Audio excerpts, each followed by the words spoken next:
Redistricting, church visits, interest groups, voting blocks. There is a common thread in these elements of American politics, and that is the thread of race. Mr. Webster defines race as a people unified by community of interests, habits, or characteristics, but also as a division of mankind possessing traits that are transmissible by descent and sufficient to characterize it as a distinct human type. Well, there are some who insist that there is but one human race. Nevertheless, the differences among us are real enough that they do play a part in our politics, like it or not. Tonight we examine not only the differences, but how they are recognized and sometimes cynically manipulated in the processes of elections and governing. Around the table tonight, Glenda Joe, a recent Houston City Council candidate and longtime activist in the local Asian community.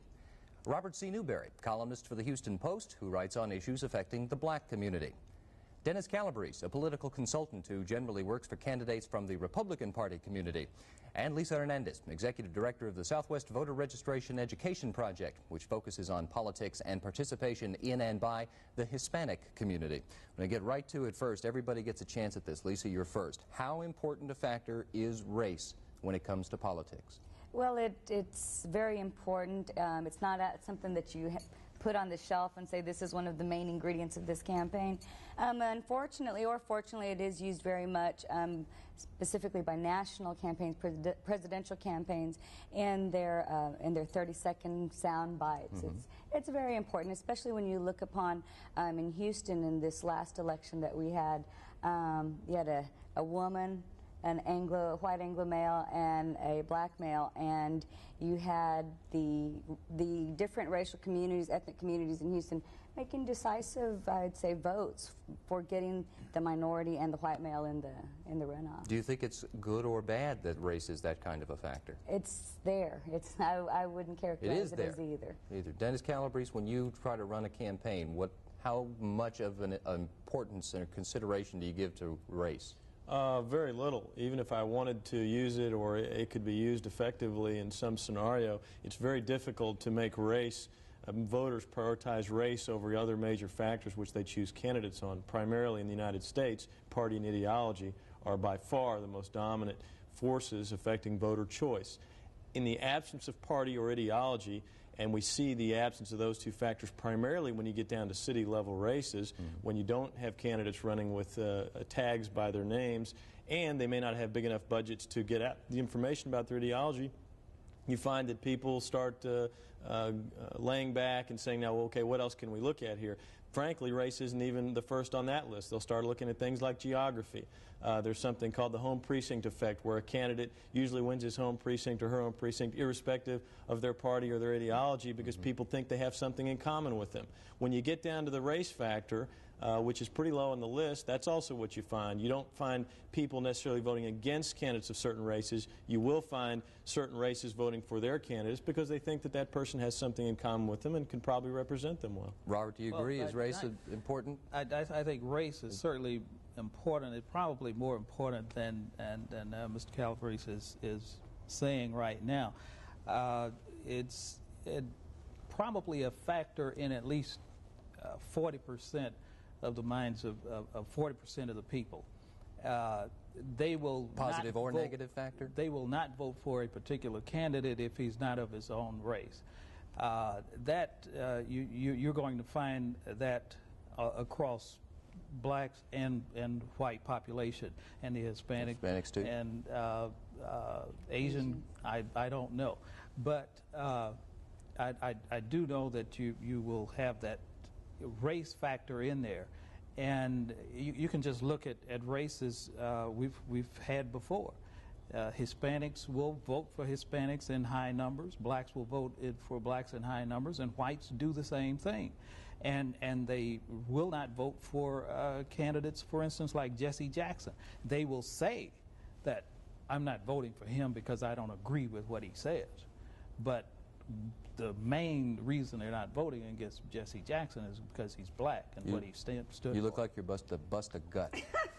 Well, you know, I just went through this campaign for position 5, and it was real clear that, and I think partly Dennis is right, when people don't know who the candidates are, which is a function of lack of attention by the media, I believe that people do vote along racial lines. In that race, blacks voted for Judson, whites voted for Kellyanne Anderson, Hispanics voted for Garcia.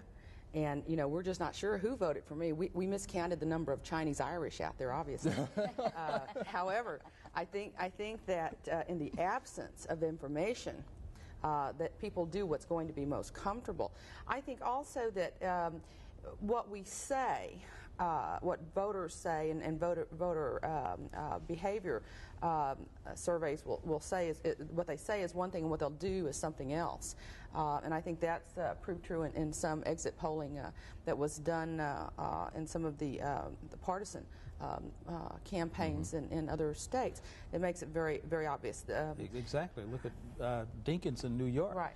I mean, that was a classic case of people changing votes because I see no other reason because of the race. Well, if the 40% figure was true, we could not have a Gary Franks, a black Republican in Connecticut, being elected, and you couldn't have a Mike Andrews running extremely strong in all the black areas of his district. If that were true, all you'd have to do is go in and run a black against Mike Andrews in the primary or the general, and you'd beat him. That's not true. It's not that because simple. It's just no, not it's not that simple. But it is proof, or at least evidence for against the argument that 40%, which is I think an outrageous figure to quote, which is not based on anything factual or polling, that 40% of the people will not vote for someone if they're of a certain race or they're not their own. I've looked at some races, and I'm sure you have, in races where the race of a person is a factor.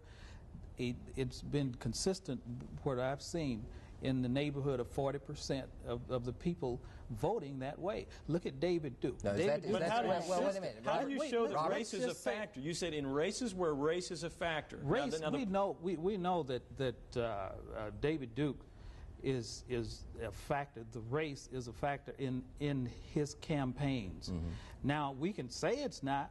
We can say that he's changed. We can say, and one thing I find but don't you amazing, think that David Duke is an extreme example? It's a good one to talk about, but it's an extreme example because of his background. I don't think it's that extreme an example also, and I don't think that race accounts for the entire reason that people are supporting David Duke. I think racism is a very large factor in the David Duke support, but you also have that just anti-establishment vote, and David Duke is about as anti-establishment as you can get, and I think much of the support that he has garnered was just an anti-establishment, although very much of it was based on racism. But if Bob Lanier gets 90% of the white vote in the mayoral race, you cannot say that those 90% of the people voted for Bob Lanier because he was white and they would not vote for a black candidate. That you cannot say that. And if you base any statistic taking that for granted, then it's a false statistic, because a white person may think that Bob Lanier is a more qualified candidate, he maybe is a more conservative candidate,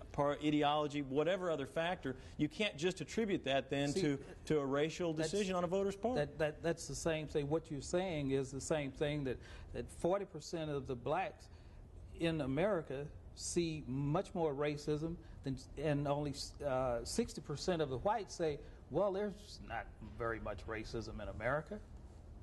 I mean, what's that difference there? True statement. Has nothing to do with voter attitudes. There's a 40% difference there, so that what you do is go through all these mental gymnastics as to figuring out why race is not involved in this. However, when you get right down to some of this, there is this large number of people who make race a factor.